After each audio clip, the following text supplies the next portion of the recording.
currently 11 p.m. So it's your boy CJ, and today I'm just explaining my absence. On Saturday, Sunday, we weren't able to stream. Today, I'm not going to be able to stream a good quality stream. That is, I could pretend to stream, but I don't want to do that. I just got back home from church. It was quite far. We finished around 9, and I got a 2-hour journey back, making it around 11 roughly. So I have my laptop here and I'm ready to do work on it, and I'm going to do work, but I'm not going to stream the work I'm going to do. So I'm making this video instead. This video I'm probably going to talk about 1 or 2 things, and then I'm going to call it a day. So Saturday, Sundays, like I said, are optional trading days as the markets are closed. So the weekends are primarily used for research purposes or studying, and rarely actually being in the market since the markets are closed.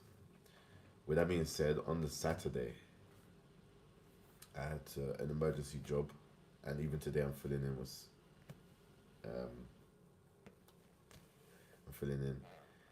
on behalf of some business partners. On the Sunday, I was extremely tired. I fell asleep after I got back home from church, and then in the evening I had to do some other admin work. Thank you, bro. So yeah, I'm gonna do work. I'm just not gonna be able to show you guys. On tomorrow, I'm back home, and I will be streaming again in the morning. No, in the afternoon and then evening, and then on Wednesday we have a long session. So yeah, my guy. Alright, so I'm gonna go over a little bit of what we did last time, just to, so it's not a video of just waste.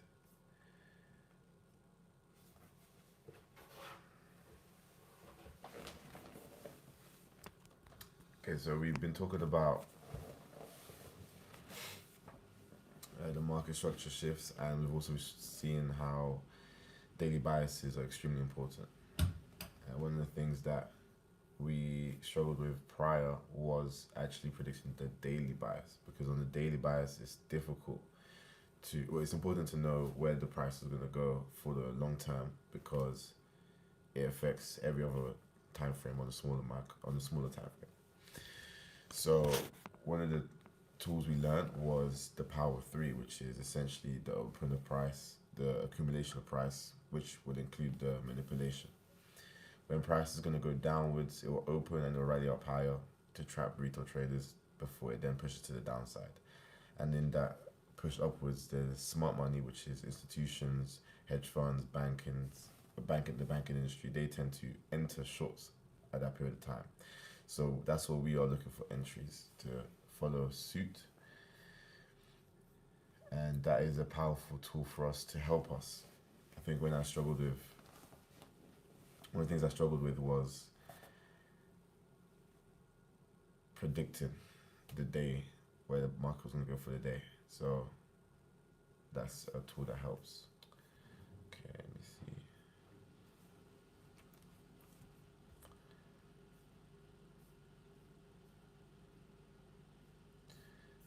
Okay, that was episode 11. I think on episode 12.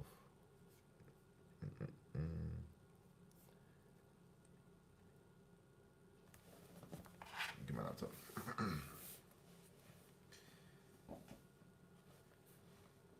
Right, so on episode 16 we learned about zooming in. So turning from, so I would offer a lot of, for any, so I'm not sure what that is, my guy. So we're just currently, for those that are tuning in, we're just recapping what we learned for the ICT mentorship, and being it today that is a day that we're not really able to stream live, I'm doing my best to recap what we've learned. And for those of you who don't know what we do on this channel, we are just showing you, I'm basically rebuilding. I made a lot of money through trading over the past couple of years, and in doing so, I lost a lot of money. And I realized that making money and keeping money are two different things. So what I'm doing with this daily live stream is showing you guys the rebuild process from literally ground zero. So one of the things we're doing is we're learning the ICT model, which is a mentorship that is free on YouTube. It's discovered by Michael, and it's a mentorship program which basically turns a retail trader into smart money concept. Smart money concept is people that are the banks, people, institutions, or it could even be people like hedge funds, people that have insight in the market, and we're learning about liquidity. So in episode 16,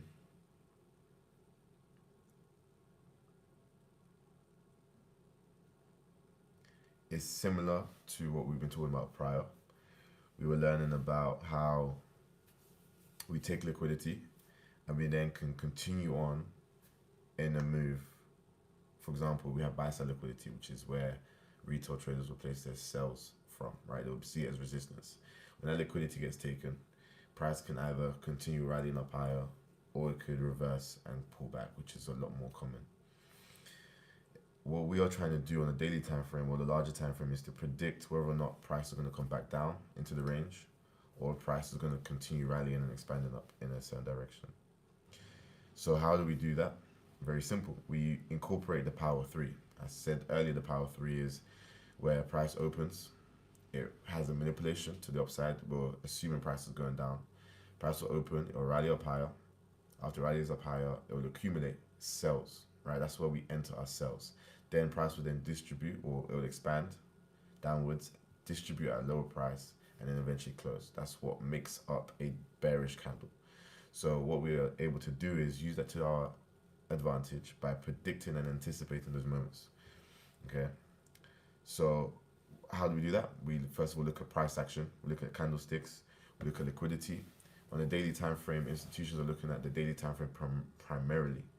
And on the daily time frame, they're looking at how they can push price to certain liquidity areas. So that's sell stops, buy stops, all those types of things. And you analyze those by looking at the extreme highs, extreme lows, and that will tell you where liquidity is at. Another form of price action would be things like doji candles. We'll also be looking at imbalances, fair value gaps. Price likes to move to these types of areas. So we're trying to anticipate price going in such direction. So that was what we learned for episode 16. The other slide we made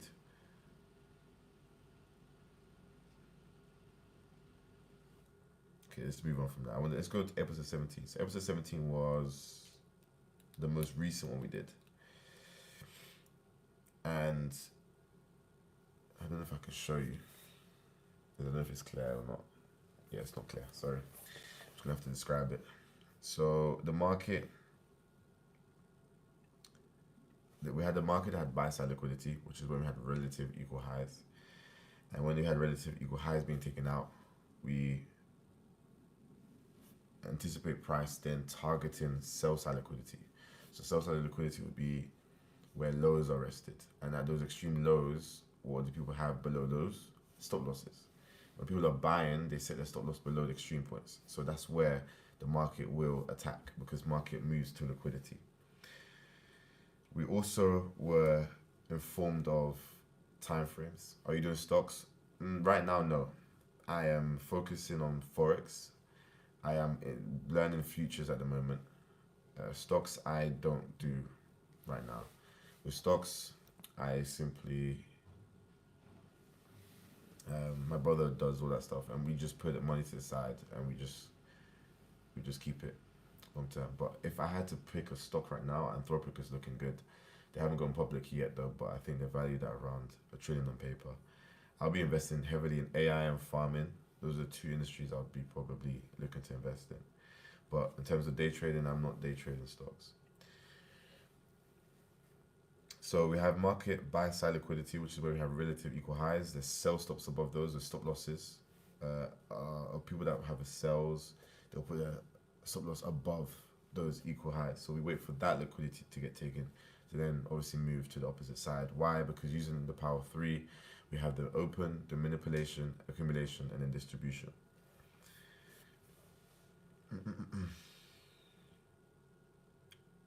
Okay. That's what we did in the most recent episode. Then another thing we'd use was mapping where price is going to go. A lot of the times we can sometimes predict direction, but after direction, you need to now find out a target, right? And one of the targets that we found was by having some settings set on our Fibonacci retracement. You can actually extend it, and it will give you mappings of where price can go towards. After that, we then take the lowest level of that fib mapping, and we utilize that alongside our analysis of price action, of our analysis of market structure to then determine, and liquidity, to then determine, okay, which fib retracement value lines up with our predetermined analysis on a larger time frame. Okay. And yeah, the Power 3 is extremely powerful because when you zoom into the markets, even when you go in on a smaller time frame, like the 15-minute, the 1 hour, you can see it play out. And I think it's very important when you are practicing these things, you want to actually see it as you would if it was a live market. So that means looking at it from multiple time frames. The Power 3 stems from the daily time frame, but when you zoom into the markets, you can actually see it happen. And on this example I'm looking at, I'm seeing price consolidate at it's hourly fair value gap. There's our bearish fair value gap, which is lining up with the bearish bias we have. And we are expecting price to rally into that fair value gap and then drop.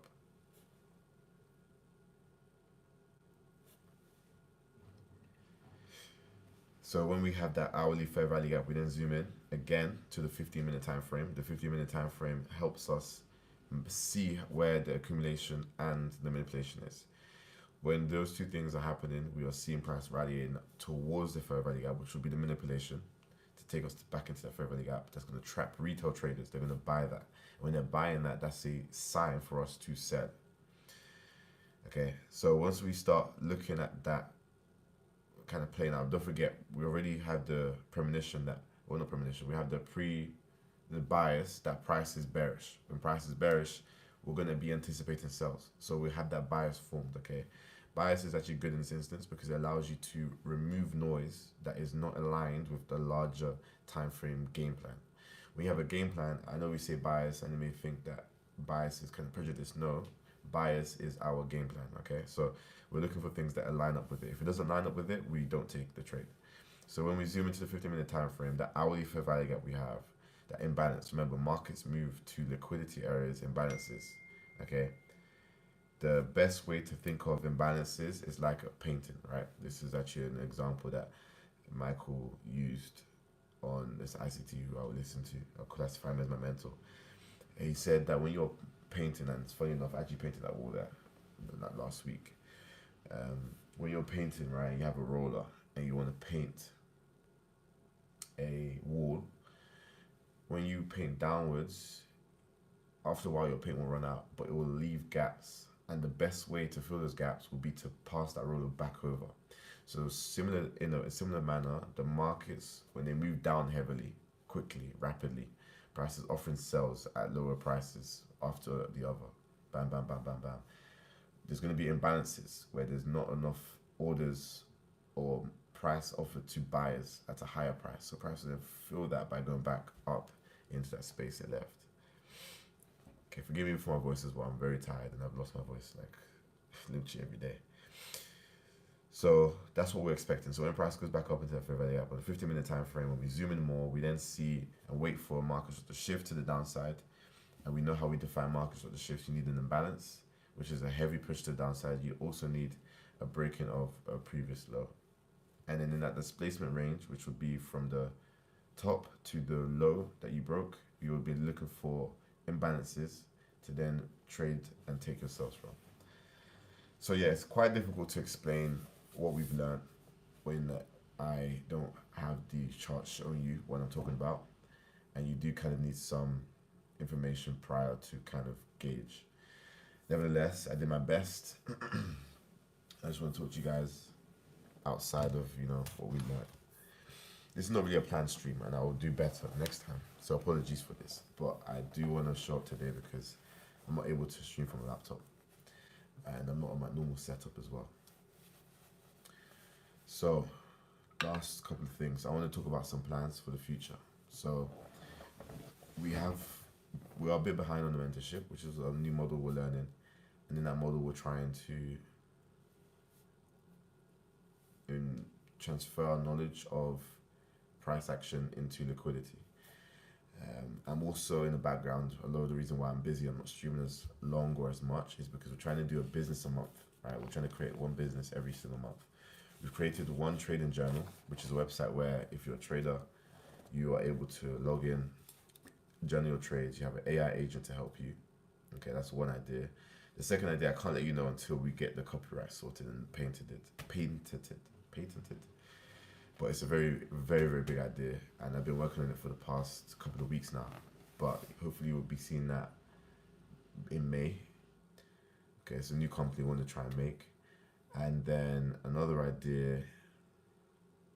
Technically, is this YouTube channel. I want to start making films eventually as well, and post them here. The films will just be short skits. It could be some fun ideas I've had in the past or whatever it may be, but just something to, post and just express myself a little bit. And I am thinking about another idea, and this is some of the notes. It's not really much. I'll show you a little bit. We're just drawing up some ideas to help school kids in studying. So yeah, that's our plan. I mean, we're going to be making a new business every month. I want to show you guys that it's possible to create a business from scratch. We're in the realm of ideas now, and I feel like we're in a time and season where ideas are no longer cheap. Sometimes we have ideas, but we don't have the resources to bring them into reality. But with all the tools we have available to us now, I feel like this is the best time to start a business. So even while we're trading daily, we're on this 1,000-day journey of trading. Even though we're trading every single day, I'm still trying my best behind the scenes to build businesses. And starting from May 8th is the target I've set. I want to start daily posting on social media, on all my platforms, and YouTube as well, of videos showing you guys how to build a business from scratch. And the beautiful thing about this, and I'll be telling you that, guys, as raw and honest as I can be, I'm not here to teach specifically. I'm here to just show you guys the raw kind of behind the scenes. So yeah, that's me. I'm very excited, I'm not gonna lie. And I can say all these things, but the truth is I could do none of this without the help of God. And I think it's so important that we don't get carried away, in placing so much trust on materialistic things. So it's been me today. Apologies for the very unplanned stream and the facts. Thank you, my guy. It's my bro right there. It's very unplanned, very unstructured, but I just felt like I had to show up, and we'll go again tomorrow. I'm very tired and hungry, so I'm gonna sort myself out. And it's been your boy CJ. See you, and I'll see you guys tomorrow. Peace.